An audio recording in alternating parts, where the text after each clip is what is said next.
This is the Debunking Economics podcast with Steve Keen and Phil Dobbie. The Archives. Episode 19. Will Trump be good for the US economy? It's the Debunking Economics podcast again with me, Phil Dobbie, and Professor Steve Keen. And today we look at Donald Trump, the soon-to-be 45th President of the United States. And we ask, despite his clear narcissistic tendencies and his predilection for forming a firm view on something and changing it a couple of hours later, and devising policies in the dead of night on Twitter, will he actually be a good president for the economy of the United States and for the world? I mean, we head into uncharted territories because America has certainly never had a man like him in charge, and not only him, his cronies who are there to support him. Secretary of State Rex Tillerson, former CEO of ExxonMobil, Treasurer Stephen Mnuchin, a hedge fund manager and Goldman Sachs partner, Attorney General Jeff Sessions, a climate change skeptic and an opponent of same-sex marriage, and of course, Chief Strategist Steve Bannon, the Executive Chair of Breitbart News, the far-right website that gave us headlines like "Young Muslims in the West are a ticking time bomb," and "There's no hiring bias against women, they just suck at interviews." Yep, it's got it all, hasn't it? That's the headlines. The really scary stuff, I suggest, is embedded in their articles. So it is a brave new age America is entering into. And you might have guessed, I'm not a big Trump supporter. But aside from all that peripheral stuff like foreign affairs and the safety of the world and human rights and all that sort of stuff, aside from all that, will he be good for the economy? So what do you reckon, Steve? I mean, I guess we don't know the detail of what he plans to do, but we do know generally, don't we? He wants to push a lot of money into the economy. So is that going to work for America? It is. And there's several reasons as to why. The first is that the Donald, I think he hates being called that. I better call him President Trump. No, he hates it. Call him the Donald. Okay, President Trump realizes from his own approach to property development that spending works. You pump money into a system, it will expand. Yeah. And he may have exaggerated how bad the unemployment rate is in America, but he's of the opinion it's much higher than the reported figures, and that is strictly true. So looking at I think I've given up on looking at the unemployment data in America. I no longer use that in my own modelling because I regard it as a total fiasco. It's always looking good. I mean, it's looking good. The figures at the beginning of January were looking very good as well. So, it's always positive. Everyone's smiling, it seems. Yeah, 4.9% unemployment rate, I think was the last set of figures, maybe even 4.6. Looks fabulous. That's boom time conditions. But if you look at the employment rate, and exactly the same data sources will give you this, you don't need to go to Breitbart News. You can find it in the St. Louis Federal Reserve Economic Database called FRED. The employment rate for 25 to 54-year-olds in America has plunged and hasn't recovered after the crisis. And in fact, on that basis, when you look at the demographics, it turns out there are 2 million people between the ages of 25 to 54 who don't have a job now, who they're relative to the same effective cohort did have back in 2007.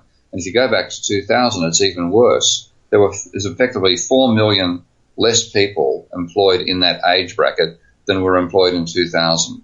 Right. So there's lots of people that can be set to work building the various Trump airports that are going to be built around the country. But if it is government money, I mean, there is this, and I know it's a neoclassic, it's a textbook argument that you get crowding out. So if the government pushes up spending, all it does is pushes itself in the way of money that the private sector might have invested. Which is false. Right. I thought you'd say that. I mean, give me the evidence behind that. Okay, well, I'll start with the evidence because that was a very popular hypothesis back in the 1980s and early 1990s. And as it happened, the guy who was head of department at my department at the University of Western Sydney, a good bloke, an Irish guy called Colm Kearney, decided to run with this by doing very, very good statistical analysis and said when he did the numbers, rather than there being crowding out, there was actually crowding in. Right. So he said if you had an increase in government spending, what that would lead to is a decision by the private sector to invest. Yeah, because they're more confident, because they see the economy growing. Yeah. And exactly. I mean, if you know that there's going to be a new Trump airport in Massachusetts, then you know that in the surrounds of Massachusetts, you're going to need a lot of coffee shops, a lot of courier services. You're going to need infrastructure, particularly if Trump is doing it. So there's actually a boost to public sector spending and private at the same time out of something like that. Rather than crowding out, it crowds in.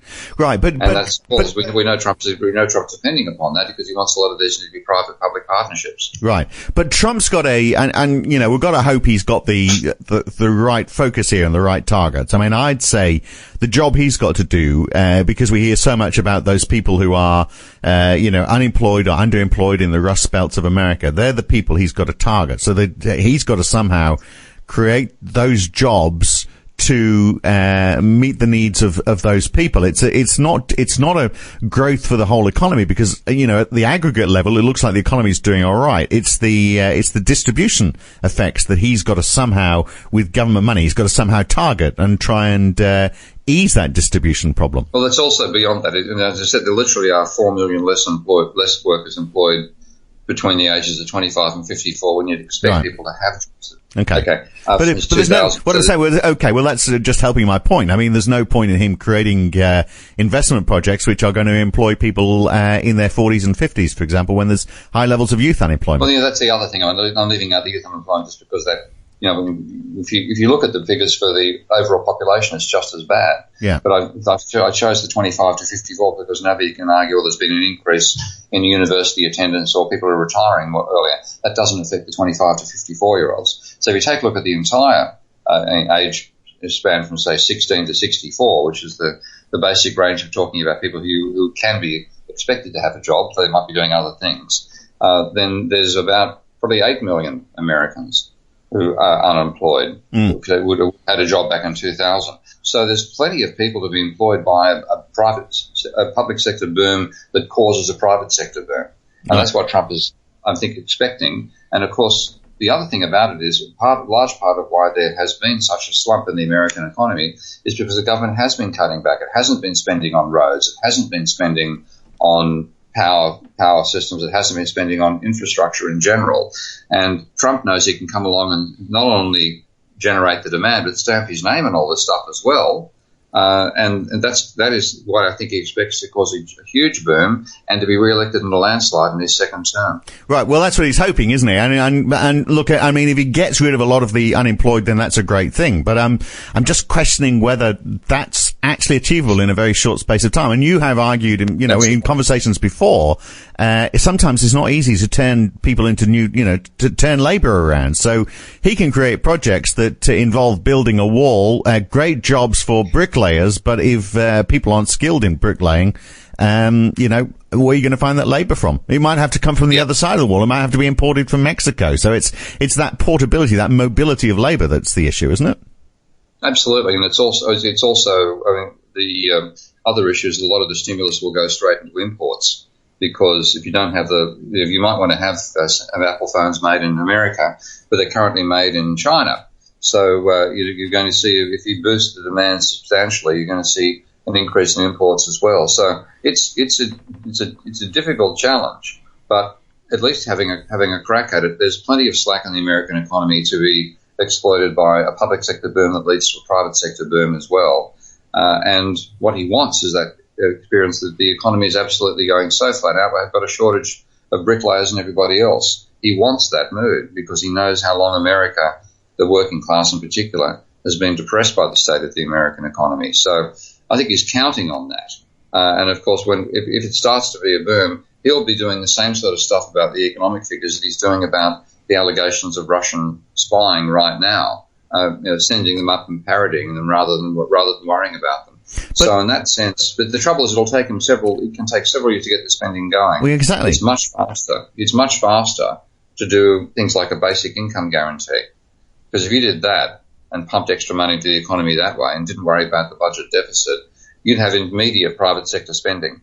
So I wonder whether he's going to be frustrated by how long infrastructure takes to get kick-started and instead going for some the income sort of distribution stuff that I think he should do. Right, but is he going to have immediate private sector spending, which are just going to increase the level of imports? Of course, his answer to that is, well, maybe I'm going to stick as well as sticking a wall against Mexico, I'm going to put a trade wall up as well. I'm going to put a 10% tariff for everybody that presumably is just, I mean, 10% is not going to make a big difference, for example, on cheap imports from China. It's just going to make them 10% more expensive. People are still going to import them, aren't they, rather than have them made in America. And those people who are struggling to get by are going to find that it's, the cost of living is more expensive for them. There's likely to be all sorts of effects like that as well, but at the same time, there's a technological trend which is bringing those jobs back to America. They're not jobs, they're bringing the production back, because you've now got increased automation taking place. That includes in the very factories in China we're talking about right now, robotics being developed there. And Trump's argument is going to be, well, if the Chinese can put the robotics in, so can we. Who makes the robotics? And if it's not us, why isn't it? Let's expand the robotics industry. So there are things you can exploit. No, but that doesn't help the millions of unemployed people on the Rust Belt. And that's the other problem, because ultimately, given this overall technological shift which we're going through at the moment with increased robotics, increased automation, and automating tasks using computer software that used to be done by clerks, then there's ultimately you're not going to get those jobs to people when the jobs are being eliminated by those technological changes. So a basic income approach, a job guarantee, is maybe actually far more effective and far more immediate than what he's trying to do right now. Right. Do you think he'll turn to that? Because that is not. I would say that would be not something that sits in Trump's mind as a policy that a Republican president would be pushing forwards. I know, but the thing is, he's not a Republican president; he's a Trump president. Yeah, that's true. He is a man unto himself. What about though? He pushes ahead with this spending. And we've talked before about how he thinks it's going to come from the private sector, and probably most of it is going to come from the public purse. Interest rate, the likely response to that is that interest rates are going to rise, perhaps 2, maybe 3 times this year in the United States. Those interest rates are going to hit hardest the people who, again, Trump is trying to help. They could find that their standard of living is on the decline because of his policies. Yeah, that's quite well. It's going to be exciting. There's no way it's going to be boring. With Clinton, there would have been a beige presidency. Yeah, it's going to be red, white, blue, and lightning. Yeah, there's going to be occasionally lightning strikes of things going quite wrong, and that's the thing. Both the impact of rising interest rates, maybe a fall in credit demand, imports rising, tariffs being used to defend all that. It's going to be lively. Yeah, it is. And so it does get me back, because if you don't have that interest rate hike, then maybe, you're going to have inflation starting to rise. The same effects, the same people who get hurt by that, isn't it? Whether they're paying more in interest rates or they're paying more for goods and their wages aren't going up as much as that. Again, hence the question, is his plan going to work? And you seem to be saying, well, the idea sounds good, but damned if I know. You're starting to sound like a classical economist. No, I think it's going to work, but the fact that he's not taking into account that he's, again, got more capacity to be aware of than any previous president is the level of private leverage in America. It's still too high. Yeah. So the reason we're having all these crises is that we've accumulated all this private debt, 1.7 times GDP at the peak for America, 1.5 times now and rising again, but well above the levels of the golden days. When you talk about making America great again, the fastest way to do that would be reduce private debt back to the levels it was back in the 1950s. Right. Well, look, if anyone's going to do that, it's going to be Trump, isn't it? I mean, he's taken so many companies now to bankruptcy. He just, he don't have the debt disappear. He could just do the same thing with the country. He's got a much more flexible vision of what debt is than anybody in politics has ever had before. And the trouble is, I've caught up with a bunch of ideologues as well in the Republican Party and the extreme right movement as well, that is so anti-government, they think that anything the government does must be bad. But if given the capacity he has as president now, he could actually bring in the sort of modern debt jubilee argument that I've been going for a long time and reduce the level of private debt that way. And if he did that, then a lot of the other pressures he might face would be diminished. Yeah. But so there's two very unlikely policies: a jobs guarantee to get money into the economy straight away and being spent by people to cause a private sector boom in a monetary injection, and then a modern debt jubilee to wipe out the debt levels or reduce them drastically and enable that spending to happen again. But I think fairly long odds against either of those being tried. So doing the other stuff while the policy advisors are ignoring the importance of credit and ignoring the overload of debt the economy has, it's going to leave us some very exciting times. I still think, on balance, that it will stimulate the economy fairly dramatically. But that debt, I understand the idea behind the debt jubilee. It's almost like pressing the restart button, isn't it?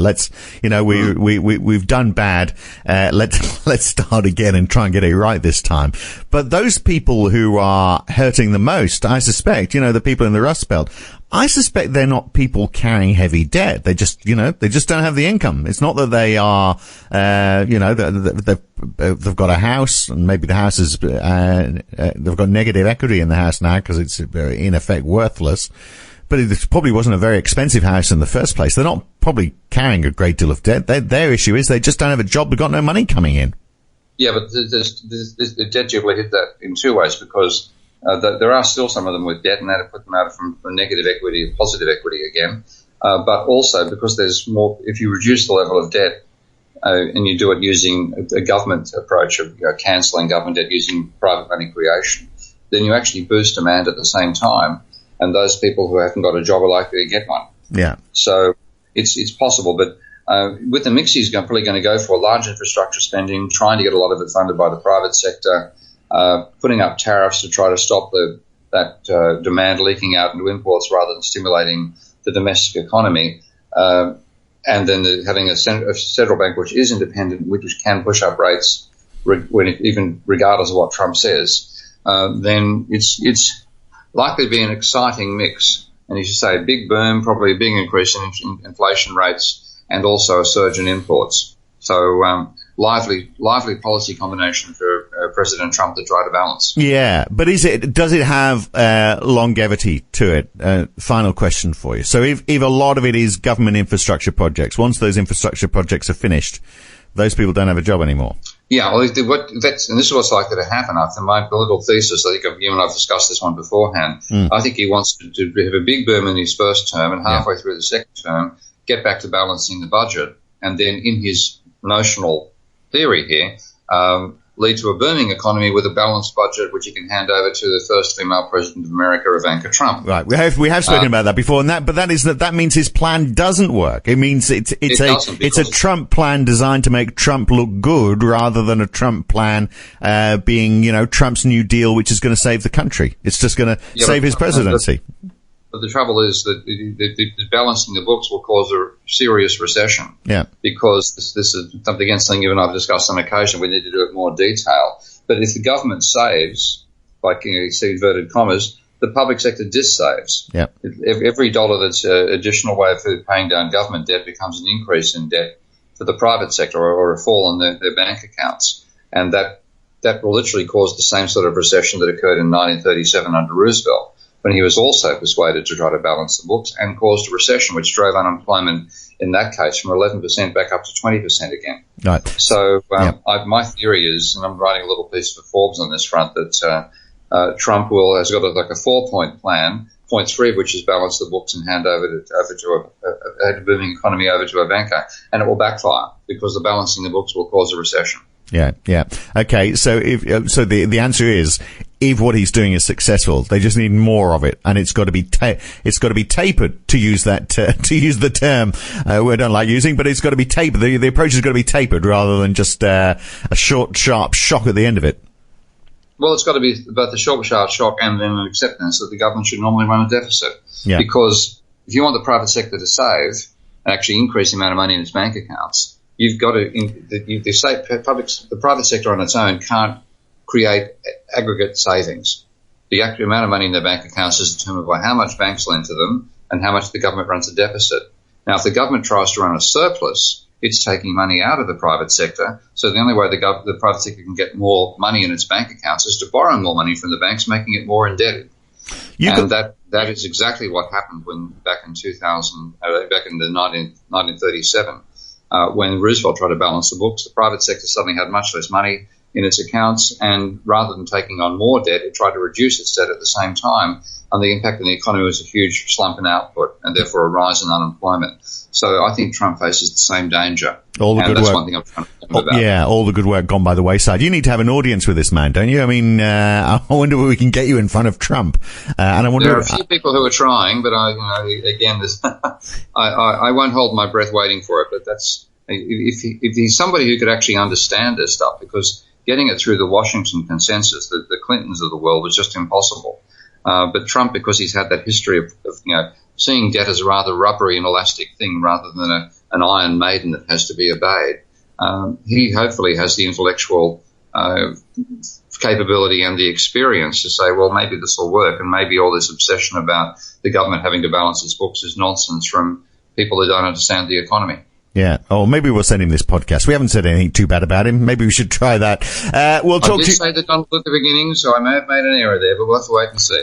Well, look, I don't think I started out too well either, but I'm sure he's heard far worse. Well, we know he has. Look, great to talk again. We'll talk again very soon. Thanks for your time, Steve. You're welcome, mate. And look, that was a free episode of the Debunking Economics podcast, and we do this normally a couple of times a week, and you can subscribe and get the full-length episode once or twice a week. Next time, for example, we're going to look at inheritance tax. We know that the rich are getting richer, the poor are getting poorer, and a lot of that is coming from inherited wealth. Who can afford to buy a house these days unless mum and dad have dipped their hands in the pocket to help pay for it? So would a bigger inheritance tax level the playing field so that everyone had an equal chance? And otherwise, if we don't do that, are we finding that in fact the passed on money from generation to generation is creating asset bubbles, particularly in housing? We'll talk about that next time on the Debunking Economics podcast, and you can subscribe at debunkingeconomics.com. I'm Phil Dobbie. Thanks for listening.